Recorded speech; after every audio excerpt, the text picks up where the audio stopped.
بسم الله الرحمن الرحیم.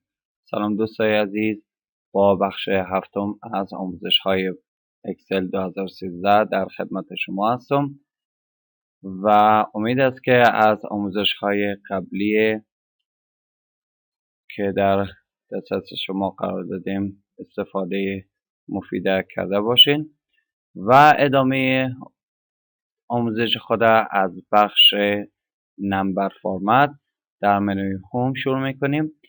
نمبر فرمتینگ و یا قسمت فرمتینگی که در منوی هوم آمده مربوط به تغییر دادن فرمت هایی است که در هر سل نوشته کرده میتونیم.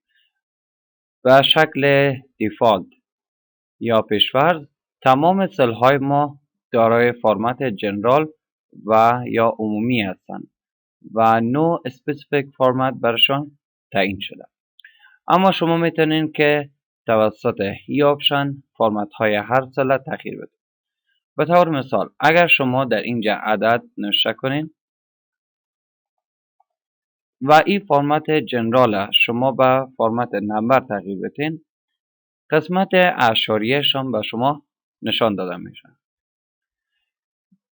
و اگر شما بیاین فرمت کرنسی واحدهای پولی را انتخاب کنین، همراه عددتان یک واحد پولی ضمیمه میشه که این واحدهای پولی را شما میتونین از این بخش نیز تغییر بدین. فرضاً انگلیش یونایتد کینگدم انتخاب کنین و یا که چاینیز واحد پولی و همچنان در اخیر ای آپشن از بخش مور نمبر فرمت شما میتونین واحد پولی دلخواه خود نیز اضافه کنید. اکاونتینگ نیز فرمت های بر محاسبات است و ایام مانند کرنسی همراه اعداد یک واحد پولی ضمیمه میشه. شارت دیت زمانی که شما بخواین تاریخ در یک سل نشان بدین، عبارت از او فرمت شارت دیت است و به طور مثال تاریخ خود نوشته میکنیم. حالا اگر شما در بخش نمبر فرمت ببینین، این فرمت شارت دیت است و شما میتونین که ایده به لانگ دیت تغییر بدین. Saturday February 4 2017. پس این فرمت لانگ دیت است که تاریخ به شکل مفصل و یا کامل نشان میده، اما اگر شما شارت دیت انتخاب کنین به شکل کوتاه و یا مختصر نشان میده. تایم به خاطر فرمت های زمان است و شما میتونین که زمان در یک سل نشان بده و این به شکل فرمت 24 ساعت است. به طور مثال شما اگر نوشته کنین 11 و 45 دقیقه و از بخش نمبر فرمت تایم انتخاب کنین و 11 و 45 دقیقه AM تبدیل میشه. حالا اگر ما بخوایم که امی به PM تبدیل شه، پس ما نوشته میکنیم 23 به طور مثال 40 دقیقه و میایم از بخش نمبر فرمت تایم انتخاب میکنیم. حالا 11 و 40 دقیقه PM شده. پس از 12 به بعد تا 24 و فرمت PM نشان میده و از 12 کمتره و فرمت AM نشان میده یا قبل از ظهر و بعد از ظهر.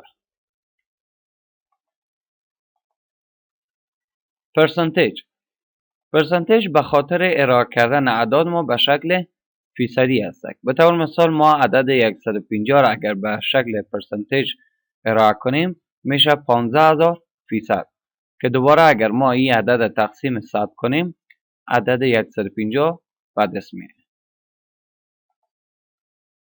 فرکشن توسط این فرمت شما میتونین که اعدادتان به شکل کسری ارائه کنید. عدد 4.5 اگر نوشته کنیم و بخوایم که این عدد ما به شکل کسری ارائه شود، پس میاییم از بخش نمبر فرمت و فرکشن انتخاب میکنیم. یا به طور مثال عدد 8.6 به شکل کسری را میکنیم. 8 صحیح و 3 بر 5 عدد ما نشان داده میشه. ساینتیفیک عبارت از ارائه علمی اعداد است و زمانی که شما بخواید که اعداد بزرگ به شکل مختصر نشان بدین از فرمت ساینتیفیک استفاده میکنید.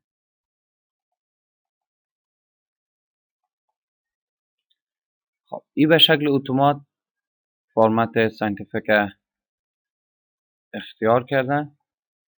به طور مثال شما میخواین این عدد به شکل ساینتیفیک یا ارائه علمی اعداد نمایش بدین، پس مناسب میشه به 4.8 ای مثبت 0.6 که اگر دوبار کلیک کنیم بالای سل شما میبینید که عدد ما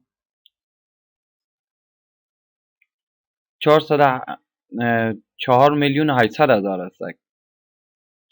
4,800,000 به شما به شکل 4.8 ای مثبت 6 نشان میده و ما در اینجا 5 صفر داشتیم، اما در اینجا تعداد خانه های اعشاری ما یا تعداد رقم های صفر ما 6 دانه است، به خاطر که یک خانه اعشاریه به سمت چپ رفته. و آخرین نمبر فرمت ما تکس است و یا آخرین بخش از فرمت ها تکس است که پس عدد به شکل سادهش ارائه میکنه. به طور مثال این عدد خود میگیم به شکل تکس نمایش داده شود، اما اینجا چون عدد ما بسیار بزرگ است دوباره بر حالت خودش نشان میده. به طور مثال ما عدد خود کمتر میکنیم و این شکل. پس پروگرام اکسل به شکل اتومات اعدادی که بسیار بزرگ باشند به شکل علمی یا ساینتیفیک ارائه میکنه.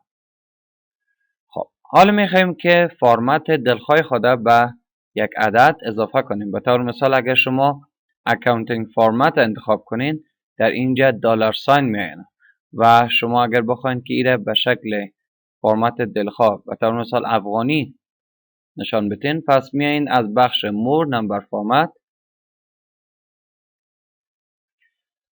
و فرمت دلخواه خود در اینجا شما تعیین میکنید. در بخش مور نمبر فرمت به تمام فرمت هایی که خوانده میتونین که تغییرات دلخواه را وارد کنین. به طور مثال در بخش نمبر میتونین که دسیمال پلیس که عبارت از تعداد خانه های اعشاری ایره افزایش بدین و یا کم کنین. در بخش کرنسی نیز میتونین که سمبولش شما خودتان انتخاب کنین. طور مثال ژاپنیز. در بخش اکاونتینگ نیز میتونین که دسیمال پلیس یا تعداد صفرهای خانه اعشاری را افزایش بدین و یا کم کنین و یا ای که سمبول یا واحد پولیش از اینجا تغییر بدین. از بخش دیت شما فرمت های مختلف در اینجا دارین. شاید شما بخواین که تنها تاریخ و ماه را در خانه ای که دیتا ارائه میکنن نشان داده شود و یا ای که به این شکل فرمت های مختلف مربوط به دیت و تایم همچنان زمان هم از اینجا میتونین که شما انتخاب کنین و یا ای که نوعیتش به طور مثال انگلیش یونایتد کینگدم انتخاب کنین و از فرمت های تاریخ در این استایل استفاده کنین.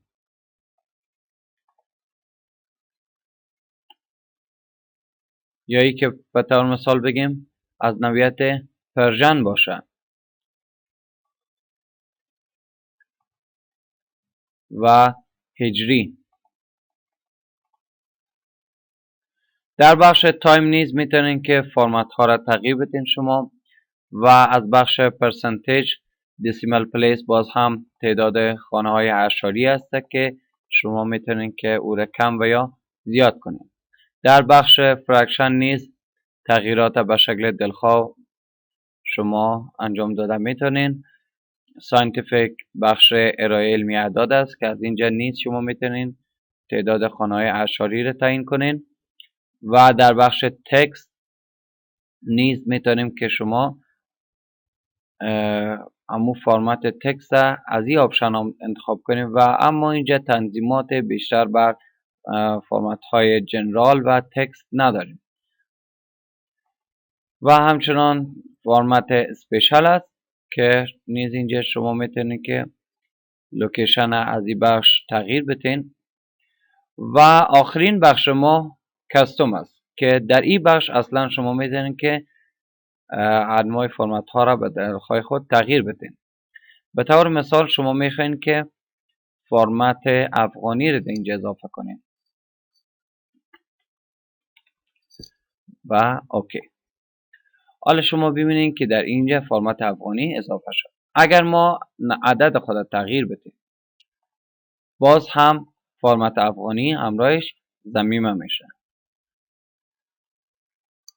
پس دوستان عزیز توسط بخش مور نمبر فرمت شما میتونید که فرمت های کاستوم یا به دلخواه خودتان اضافه. در قسمت پایین نمبر فرمتینگ همچنان شما میتونید که اکاونتینگ نمبر فرمت تغییر داده و ای که به دلخواه خود و از طریق مور اکاونتینگ فرمت تعیین کنید. پرسنتیج که شارتکتش هم کنترل شیفت پرسنتیج است. شما میتونید که اعداد به شکل فیصدی ارائه کنید.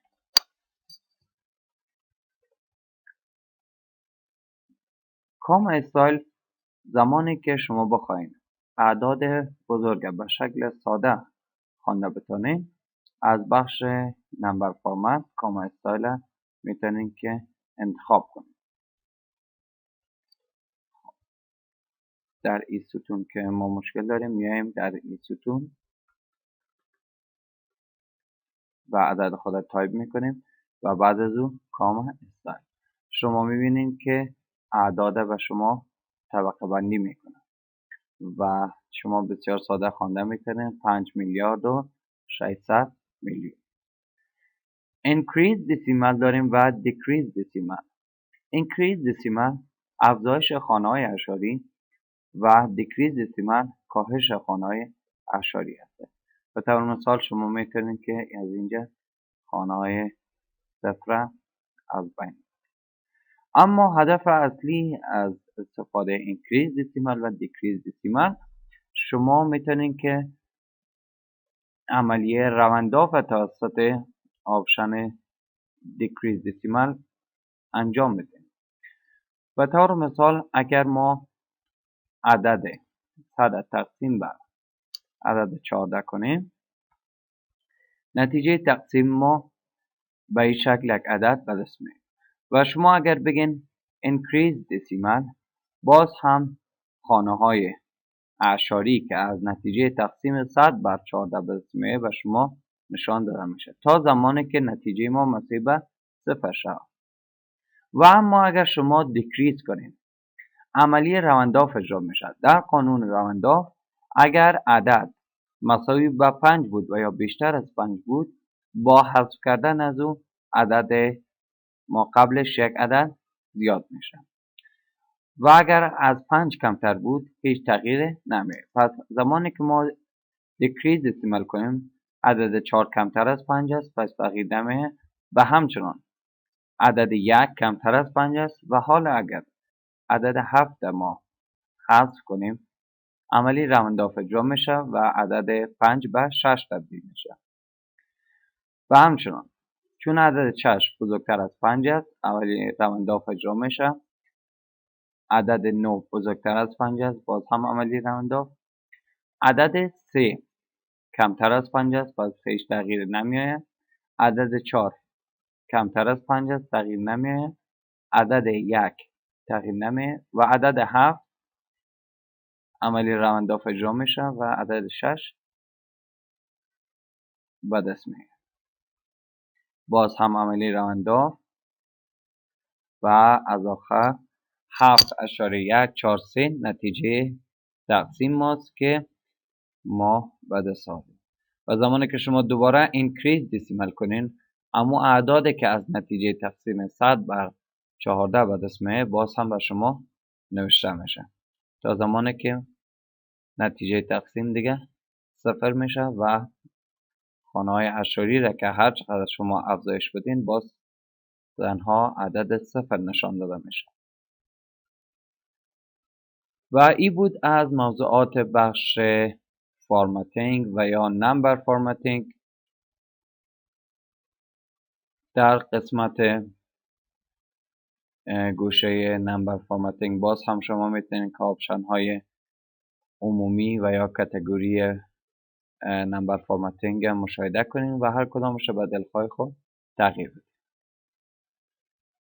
ادامه آموزش ها را در درس های بعدی به خیر تشریح میکنیم. موفق باشید.